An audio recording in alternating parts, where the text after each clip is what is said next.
جہاں ان کو خاص طور سے اللہ تعالیٰ کی طرف سے نورانیت ملتی ہے، ایسے ایمانی فضا میں ان کو اتنی فکر ہے، اور ہم کفر کے فضا میں رہتے ہیں لیکن ہمیں اس کی فکر نہیں۔ یہ کہاں سے داخل ہوتا ہے؟ رسم و رواج اور تہذیب سے۔ یہ بتانا چاہتا ہوں میں، یہ جو ہم رسوم و رواج کو اپنا لیتے ہیں بہت معمولی سمجھ کر، ہم یہ سوچتے ہیں کہ میرا عقیدہ تو اللہ کی ذات پر یہ ہے کہ اللہ اکیلے ہیں، حضرت نبی کریم صلی اللہ علیہ وسلم پر عقیدہ ہے کہ وہ خاتم الرسل ہے اور آخری نبی اور پیغمبر ہے، اور میرا عقیدہ جو ہے آخرت کا ہے، سب کچھ ہے، لیکن اس کے باوجود کچھ ایسے رسم و رواج کو کر لوں تو کیا حرج ہے؟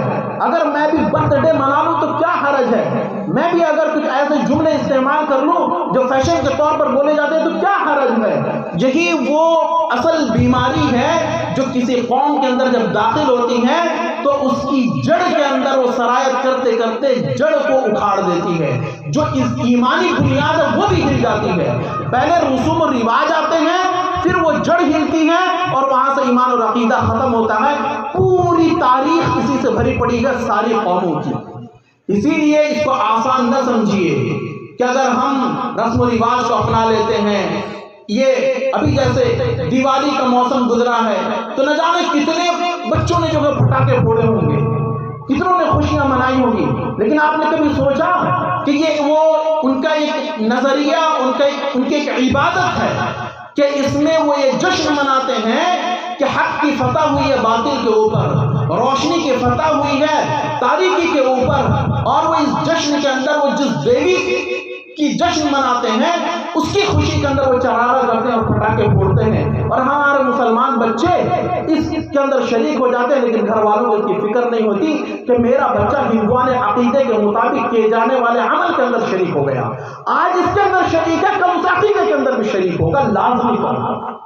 اگر آپ یہ پہرا نہیں باندھتے، اگر اس بچے کو اس کی تعلیم نہیں دیتے، اس لیے ایک ایک عمل جو کچھ ہم کرتے ہیں اس کو ہم بجا کر ٹھوک کر دیکھیں کہ اسلام پر یہ عمل اترتا ہے یا نہیں، اسلام کے مطابق ہے یا نہیں۔ اگر شریعت محمدی کے خلاف، اسلام کے خلاف، رسول اللہ کے فرمان اور قرآن کے خلاف ہے تو فوراً اپنے بچوں کو روکیے۔ آج ہمارے ماحول کے اندر جو یہ کو ایجوکیشن ہے کہ مخلوط تعلیم، بچوں اور بچوں کو بٹھا کر ایک ساتھ پڑھانا، آپ جانتے ہیں جب کوئی بچی بالغ ہو جاتی ہے، عام طور پر 12 سال کی عمر کے اندر جب بچیاں بالغ ہو جاتی ہیں، اس کے باوجود ہم ان کو چھوٹی بچی اور معمولی سمجھ کر نظر انداز کر دیتے ہیں، جبکہ وہ بچی نہیں رہی، وہ بالغ ہو چکی ہے، اب وہ جوان ہو رہی ہے، نوجوان بچی ہے، اس کو بچی سمجھنا سب سے بڑا قصور ہے۔ اب اگر وہ کسی غیر مرد کے ساتھ بیٹھتی ہے، نظریں ملاتی ہے اور اس ماحول کے اندر وہ پلتی ہے تو یاد رکھیے اس کی وجہ سے جراثیم اس کے ذہن و دماغ کے اندر بیٹھ جاتے ہیں، تو اس کے لیے آپ کو ہو سکتا ہے پوری عمر رونا پڑ جائے، اس کے باوجود بھی وہ مسئلہ حل نہیں ہو سکتا۔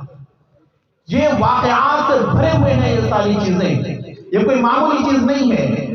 تو ہم اگر اپنے بچوں کو تعلیم دلاتے ہیں، ہر پل ہمیں نظر رکھنی چاہیے کہ ان کے اخلاق تو کہیں بگڑ نہیں رہے ہیں، وہ کہاں جا رہے ہیں، چھٹی کس وقت ہو رہی ہے، اور اس کے بعد کتنا وقت لگتا ہے بچے کو گھر پہنچنے کے اندر، اور تعلیم کے دوران کتنا وقفہ ملتا ہے چھٹی کا، اس درمیان اس کی ملاقات کس سے ہوتی ہے۔ آپ کہیں گے کہ یہ ساری چیزیں کریں گے تو بچے کی تعلیم غارت ہو جائے گی، بچوں کو ایک طریقے سے ذہنی دباؤ میں مبتلا کرنا ہوگا۔ میرے دوستو، یہ بات آپ اپنے پلوں میں باندھ لیجئے، ذہن و دماغ کے اندر بٹھا لیجئے کہ اگر ہمارے بچے کو جاہل رکھنا پڑے، جاہل رکھ لیں، لیکن ایمان کا سودا اور اسلام کا سودا نہیں کرنا ہے، ایمان کا سودا اور اسلام کا سودا نہیں کرنا ہے۔ حضرت مولانا علی ندوی رحمۃ اللہ علیہ نے صاف طور پہ کہا تھا کہ اگر ان اسکولوں کے اندر اگر یہ سوریہ نمسکار کرایا جائے گا اور اس طریقے سے وہ اعمال کرایا جائیں گے جو شرکیہ ہیں، تو ہم یہ گوارا کر سکتے ہیں کہ ہم اپنی پوری قوم کو جاہل بنا لیں گے، یہ برداشت کر لیں گے، لیکن ہم یہ برداشت نہیں کریں گے کہ اس کو پی ایچ ڈی کی ڈگری دلا دیں لیکن اس کے باوجود اس کا ایمانی باقی نہ رہے، اس کے اخلاق خراب ہو جائیں۔ اس لیے میرے دوستو، ان باتوں کو سنجیدگی سے لیجیے۔ جتنا احتیاط ہو سکتا ہے پوری احتیاط کے ساتھ ہمیں تعلیم دلانی چاہیے. اعلیٰ سے اعلیٰ تعلیم دلائیے، اسلام اس کے اندر کوئی رکاوٹ نہیں ڈالتا، لیکن یہ ہے کہ حفاظت کے ساتھ، احتیاط کے ساتھ. اسی لیے ان کے اوقات کی نگرانی کرنی چاہیے. ماں باپ نے تو یہ سوچ لیا ہے کہ بس کمانا ہے اور گھر کے اندر بس پیٹ پالنا ہے، اس کے بعد کچھ نہیں ہے. بچے کہاں جا رہے ہیں، کیسے وقت گزار رہے ہیں، کیا کچھ ہو رہا ہے ان کے ساتھ، کسی چیز کی پرواہ نہیں ہے. میرے دوستو، یہ وہ خرابی ہے جو ہمارے معاشرے کو تباہ کر رہی ہے، اور اس کا نتیجہ ہے کہ وہ سارے فیشن ہمارے درمیان آ رہے ہیں، لیکن اسلام کی تعلیم ہمارے گھر سے رخصت ہوتی جا رہی ہے. بات بہت شاید زیادہ ہو گئی، اب میں بس اتنا ہی کہنا چاہتا ہوں اس وقت کہ ہمیں بیدار ہونے کی ضرورت ہے. خواب غفلت میں پڑھ کر زندگی گزارنے کی قطعاً ضرورت نہیں ہے. اس سے ہمارا نقصان ہوگا، پوری امت کا نقصان ہوگا.